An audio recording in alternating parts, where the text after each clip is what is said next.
Okay, great. So tonight I'm going to talk to you about behavioral finance. And in front of you and on the screen here, you see the agenda for the presentation. So in addition to an introduction and conclusion to kind of get things started and wrap things up, I'm going to focus on, based on the world that we live in, what are some common investor pitfalls, then how can your behavioral finance help you get to know yourself better, understand your personality when it comes to investing. And then finally, we'll see how you apply behavioral finance in a more concrete or quantitative way. And all of these things will really help to explain the concept of behavioral finance more specifically. So to get started, it's important to understand the impact that emotion can have on investing. So in this chart here, you'll see that, going back to 2011 and then 10 years before, on average, the average equity investor lost out on 3.5 percentage points in return. And this was due to emotional reactions to market ups and downs or events and things like this. And this comes from a 2011 Dalbar study. So, to demonstrate how emotions impact our decision-making process, they have a little question for you here, a scenario. So imagine that each of you bought $6,000 worth of stock from a company, but that company has gone bankrupt. So in looking at these two alternative choices that you have, I'd like just by a show of hands to see who would choose alternative A versus B. So alternative A is a sure thing. You can recover $2,000 of the $6,000 that you invested. Alternative B is that you have a 1 in 3 chance of recovering all $6,000, but you have a 2 in 3 chance of recovering nothing. So how many people go with A? 2. And how many people will go with B? Okay, so we have a risky group here. Generally the response to this question is overwhelmingly they'll go with A. It's a sure thing. I don't want the chance to recover nothing. Another way to look at this same scenario, though, and kind of flip the perspective, is that we could have the same prompt but phrase things a little bit differently. So how many of you would choose alternative X, lose $4,000? And then how many of you would choose alternative Y, 1 in 3 chance of losing nothing, and then a 2 in 3 chance of losing $6,000? So, show of hands, who would choose A? Oh, really? Okay, and then alternative Y. 67% now are going for X as opposed to 92% before. And what this really shows is that a different perspective is actually, in your emotional attachment to that perspective really determines risk in a lot of cases. And I think that is an important insight for investors to think about. And I love this chart. If the Dalbar study doesn't do it for you, I think that this chart really illustrates things in a lot more clear terms. It's not so numbers focused, but you think about the ups and downs in the financial market. So here's how you might feel along that way. When things are going good, you think, wow, investments are great, I want to trade, I want to buy, I want to do all these things. And then when the markets are down, people generally have lower confidence and don't really want to have that much activity. In reality, when things are great, this is when you're going to make mistakes. When things are bad, this is your greatest point of opportunity. So how can you look at this information and translate that into an action? And that's where behavioral finance comes in. So behavioral finance is the study of how people make investment-related decisions, and it uses information like this to help investors get to know themselves better, understand the time that they live in, and why it's important to have this information at their disposal. And then finally, it helps them to change the way that they're investing. So understand why you need to understand yourself better as an investor, and then change the way that you're acting. So, first we're going to look at, again, why do we need behavioral finance? I guess is how you could phrase it.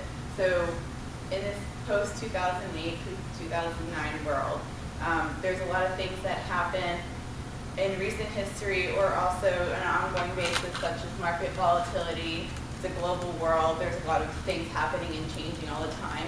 All of these cause anxiety. People feel unsure. Traditional investment approaches may have failed when put to stress tests. So we need to change the way that we're thinking about investing.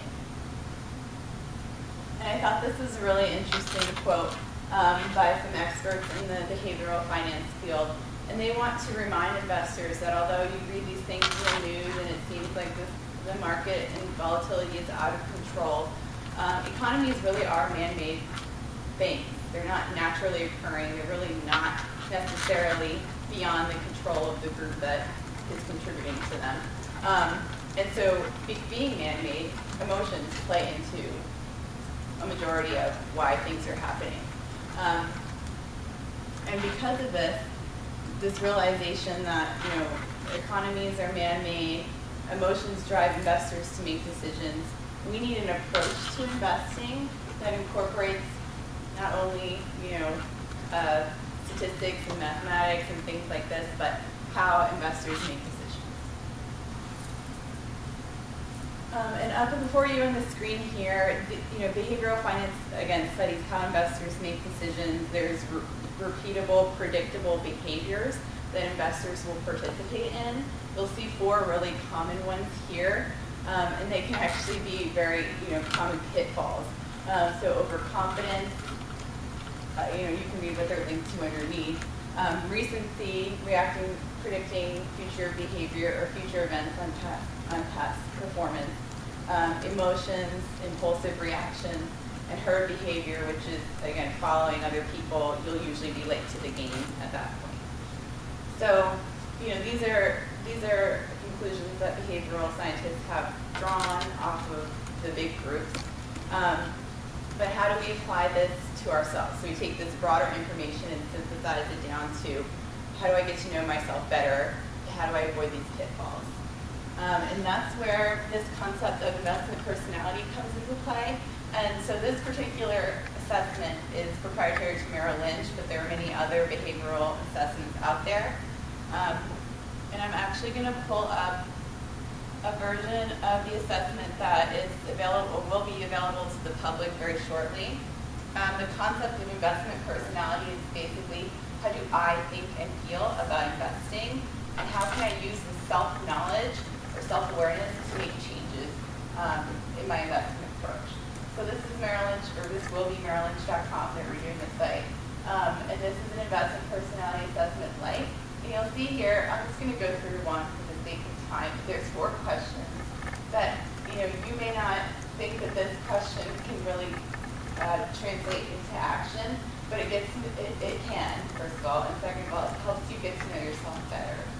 So, when it comes to your family, are you confident there will be enough financial resources for the rest of your life? You would have to answer this question yes or no. What we'll calculate on the screen is what this means for you, so a little bit of an investment insight, and then some things to consider. Also, to give credibility to some of this information that's available from Merrill Lynch, they have here, 92% of investors reacted the same way. I'm just going to scroll down.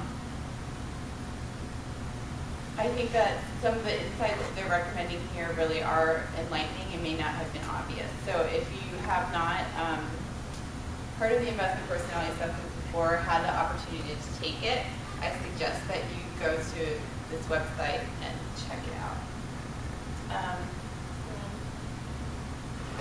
Here. So, again, investment personality is one way that you can get to know yourself better. So if you've taken that step and you've learned how you think and feel about investing, how do you apply that?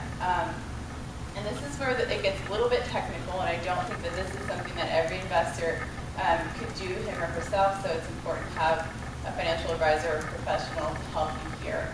But in building into portfolio construction, they're actually able to, just as they are with statistical or mathematical modeling, they can quantify some of this financial information and actually build goals-based portfolios that take into consideration things like who are you investing for, what are your liquidity needs, how confident are you, how experienced are you. All of these things, in addition to traditional asset allocation models result in something that's like a goals-based asset allocation, where you'll see like liquidity, priority, things like this. This is different for everybody, and it has a lot to do with how you feel and your psychology, in addition to traditional risk profiling. And so don't feel like you have to understand this presentation or this slide, but this is just really, to me, illustrates how something so abstract becomes tangible. So following from, I want to change the way that I'm investing, I am emotional, or I recognize that I'm a human being, I have emotions, taking it down to, I took the time to get to know myself, and now I can actually put that into practice in a really, technical way, or, if you're not working with a professional, or the self-awareness. So, get started today. If you are interested in learning more about this topic, I can definitely help you with that. You have my contact information on the agenda and here. But that particular assessment is proprietary to Merrill Lynch, but I can help you take it if you want to, and I can get the results for you. Or shortly, in about a month, that website will be live that I showed you, and you'll be able to take the assessment yourself to at least learn a little bit about yourself as an investor, and hopefully give you the confidence that you need to control what you can when it comes to investing, make better decisions.